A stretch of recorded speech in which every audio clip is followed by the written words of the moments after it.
Before gyms, before treadmills, before step counters, before fitness apps, before protein shakes, before motivational posts, before anyone called movement exercise, humans already moved. They walked, they carried, they climbed, they dug, they squatted, they lifted, they ran when they had to, they rested when they could. But they did not exercise, not in the modern sense. They did not wake up and say, I should burn extra calories today for my health. They did not jog in circles for self-improvement. They did not lift heavy stones that did not need to be moved.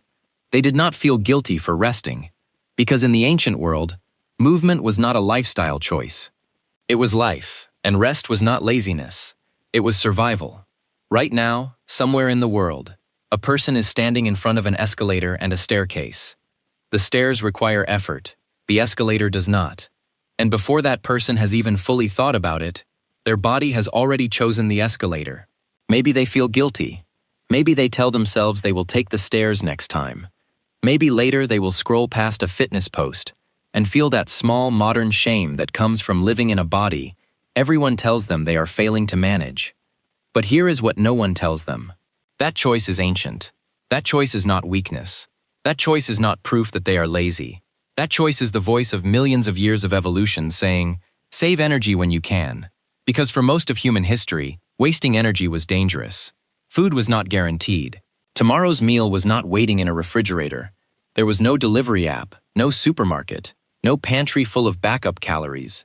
The calories you had were the calories you had earned, found, hunted, gathered, carried, cooked, and shared. So a body that burned energy for no reason was not disciplined. It was reckless. A body that conserved energy during rest had a better chance of surviving hunger, injury, cold, pregnancy, infection, and the next long walk. That is the first thing we have to understand. Ancient humans were not constantly exercising. They were constantly making decisions about energy. Move when movement matters. Rest when movement does not. That simple rule shaped the human body long before modern fitness culture arrived, to make us feel guilty for obeying it. Harvard evolutionary biologist Daniel Lieberman has argued that exercise, meaning voluntary physical activity done specifically for health, is a very modern invention. For most of human history, people were physically active because they had to be. Not because movement was morally good, not because they were trying to look better, not because they were counting steps. They moved because food was somewhere else, water was somewhere else, wood was somewhere else. A child needed carrying, a camp needed moving, an animal needed tracking, a shelter needed repairing. And when those tasks ended, the sensible thing was to stop. Now place the first point on the map in a prehistoric landscape. A group is moving across open land, not for fitness, for food. One person carries a child. Another carries roots. Another carries tools. Another watches the horizon. They are not doing a workout. They are answering the day. If the animals move, they move. If the water is far, they walk. If firewood is scarce, someone gathers. If honey is found, someone climbs. If danger appears, everyone reacts. Their activity has purpose. Their movement is attached to survival. Now compare that to the modern gym. A person drives to a building so they can walk on a machine that goes nowhere. They lift metal objects that do not need to be moved. They watch numbers on a screen tell them they have burned energy. And then they drive home. From an ancient point of view, this is almost impossible to explain. Not because exercise is bad. Exercise is good for the modern body. But because the ancient body would ask one simple question. Why did you build a world where normal life stopped moving, and then build another world to put movement back? That is the strange modern loop. We removed movement from daily survival, then sold it back as exercise. We built chairs, cars, elevators, escalators, delivery systems, remote controls, and screens. Each one solved a real problem. Each one saved time. Each one saved effort. But together, they removed the background movement the human body expected. Then we blamed the body for not adjusting. This is not a moral failure. It is a mismatch. The body was built for one world and placed inside another. Now move the map to Tanzania. The Hadza are often studied because their hunting and gathering lifestyle gives researchers one useful window into how physically active small-scale foraging life can be. They are not living fossils. They are modern people. But their daily movement patterns help reveal something important. Hadza men and women often walk long distances in the course of ordinary life. Men may walk many miles while hunting or traveling. Women may walk many miles while gathering, carrying, digging, and returning with food. But none of this is exercise. Every step has a reason, a place to go, food to find, water to reach, a camp to return to, a child to carry, a task to finish. And when there is no need to move, they rest. That rest matters, because modern people often imagine hunter-gatherers as if they were constantly running, climbing, chasing, and fighting all day. That image is fantasy. Ancient human life was not one endless workout. It was bursts of necessary effort followed by rest. Walk far, rest. Dig hard, rest. Carry heavy, rest. Hunt intensely, rest. Move camp, rest. The body was not designed for non-stop effort. It was designed for rhythm, stress and recovery, movement and stillness, work and rest. That is why ancient rest was not laziness. It was part of the system. The problem is that modern rest is different. When ancient humans rested, they were often still using the body. Sitting on the ground requires muscles to stabilize. Squatting uses ankles, hips, knees, and balance. Preparing food uses hands and posture. Making tools uses grip and attention. Talking around a fire still involves shifting, reaching, leaning, turning, and interacting. Rest did not mean being frozen in a chair for 8 hours. It did not mean sitting under artificial light with the body almost completely still, while the eyes stared into a screen. Ancient rest was active enough to keep the body engaged. Modern rest can become almost motionless. That is the difference. The body can handle rest. The body needs rest. What the body struggles with is long, uninterrupted stillness in positions it was never built to hold for most of the day. A chair is comfortable because it removes effort. But when comfort removes almost all effort for hours and years, the body notices. Muscles weaken, joints stiffen, metabolism changes, blood flow slows, the back complains, the mind becomes restless. And then modern humans do something very strange. They sit all day, then punish themselves for not wanting to exercise at night. But the ancient body is not confused. It says, I have conserved energy all day. Why should I now spend it for no immediate purpose? This is why guilt is such a poor strategy. The body does not understand motivational shame. It understands need. If movement is necessary, it moves. If movement is optional, it resists. That resistance is ancient. It once kept people alive. Now it keeps people stuck. But the instinct itself is not evil. It is simply outdated. Now here is where the story becomes even more surprising. You might assume hunter-gatherers burn far more calories than modern people because they move more. That seems obvious. More walking should mean more daily energy burned. But research led by Herman Poncer comparing Hadza total daily energy expenditure with Western populations found something unexpected. After controlling for body size, Hadza foragers burned roughly similar daily calories to Westerners. That does not mean activity is useless. It absolutely matters for cardiovascular health, strength, blood sugar regulation, mood, mobility, and aging. But it means the body is more complicated than a simple machine, where more movement always equals more total energy burned. The body adjusts. If you spend more energy on movement, it may spend less somewhere else. Inflammation, stress responses, reproductive processes, other internal systems. The body budgets energy. It does not simply leave the furnace open. This matters because modern fitness culture often reduces movement to calorie burning. Burn more, eat less, move more, lose weight. But ancient movement was never about burning calories. It was about doing work the body was built to do. Walking, carrying, digging, climbing, lifting, squatting, rising, balancing, moving through uneven ground. The health benefits were not the goal. They were the consequence. Now move the map to ancient farming communities. Even after hunting and gathering, humans did not suddenly become sedentary. Early farmers worked hard, extremely hard. They dug soil, ground grain, carried water, hauled loads, processed food by hand, built structures, raised animals, repeated physical tasks for years. Archaeological studies of prehistoric women's bones have shown extraordinary upper body strength in some farming populations, in some comparisons exceeding modern elite athletes. These women were not going to the gym, They were grinding grain, digging, lifting, carrying, and working with their arms every day. Their strength was not a hobby, it was the shape of their lives. This is important because it shows that ancient fitness was not always sleek, athletic, or intentional. It was functional. The body adapted to what the world demanded. If the world demanded carrying, the bones strengthened. If the world demanded walking, the legs adapted. If the world demanded squatting, the joints stayed familiar with the ground. If the world demanded constant handwork, the arms changed. Fitness was not something separate from life. Fitness was life leaving marks on the skeleton. Now return to the modern escalator. The person choosing it is not choosing sickness.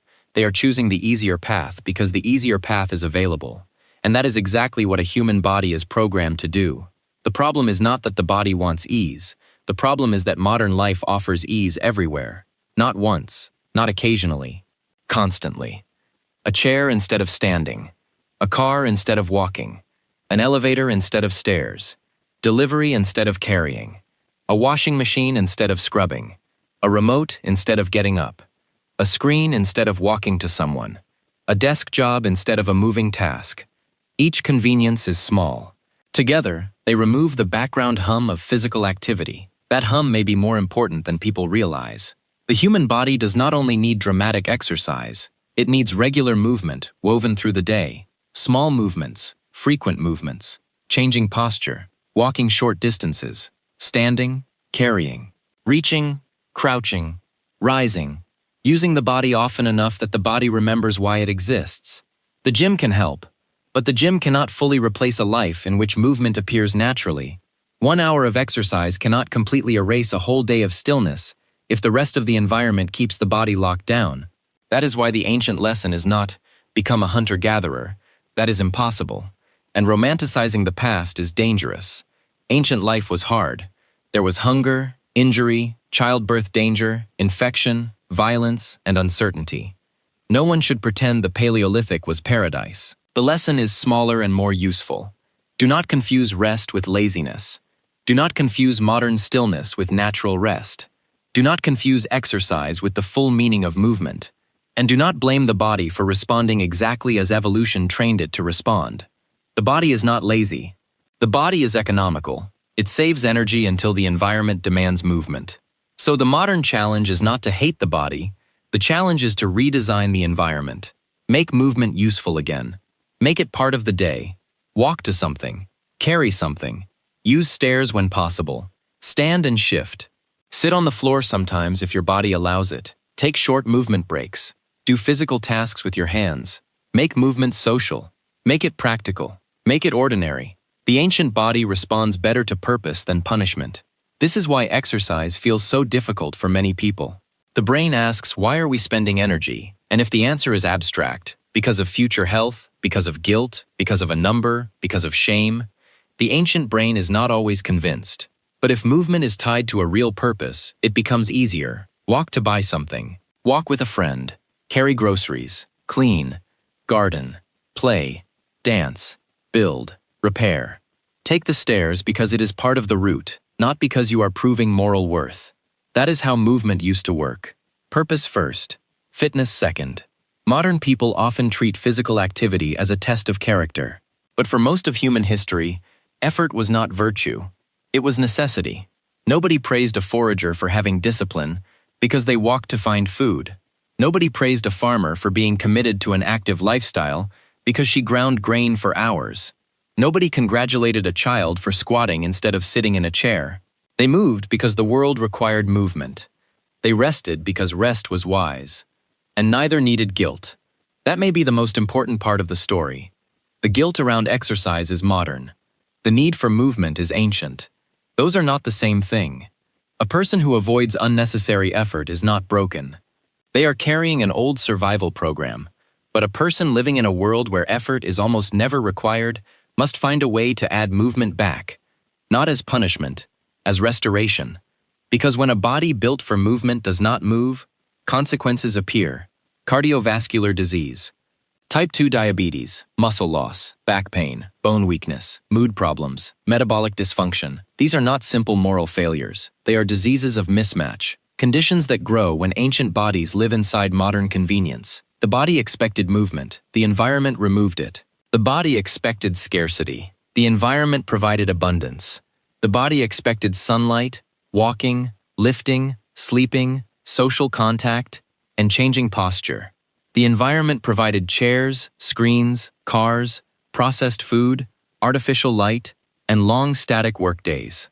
No wonder modern humans feel confused. We built a world that obeys our desire to avoid effort, then discovered our bodies still need the effort we removed. That is the paradox. The body wants to save energy. The body also needs movement to stay healthy. Both are true, and both come from evolution. So the answer is not to worship exercise, and it is not to reject comfort.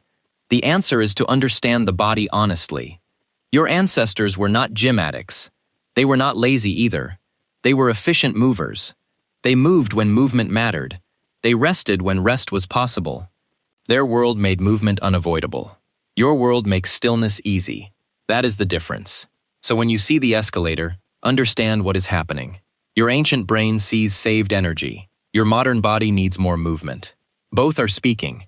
The question is not which one is morally better. The question is how to build a life where the healthy choice does not require constant self-hatred.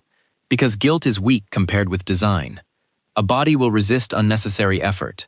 So make effort necessary, useful, enjoyable, social, or built into the path. That is how humans moved for most of history. Not because they loved exercise, because life carried them into motion. Before gyms, humans moved through need. Before treadmills, walking had destinations. Before dumbbells, heavy things actually needed carrying. Before fitness apps, the body listened to hunger, weather, distance, danger, and work. Before exercise became an identity, movement was simply how humans stayed alive. And before modern shame taught people to call themselves lazy, the ancient body already knew the truth.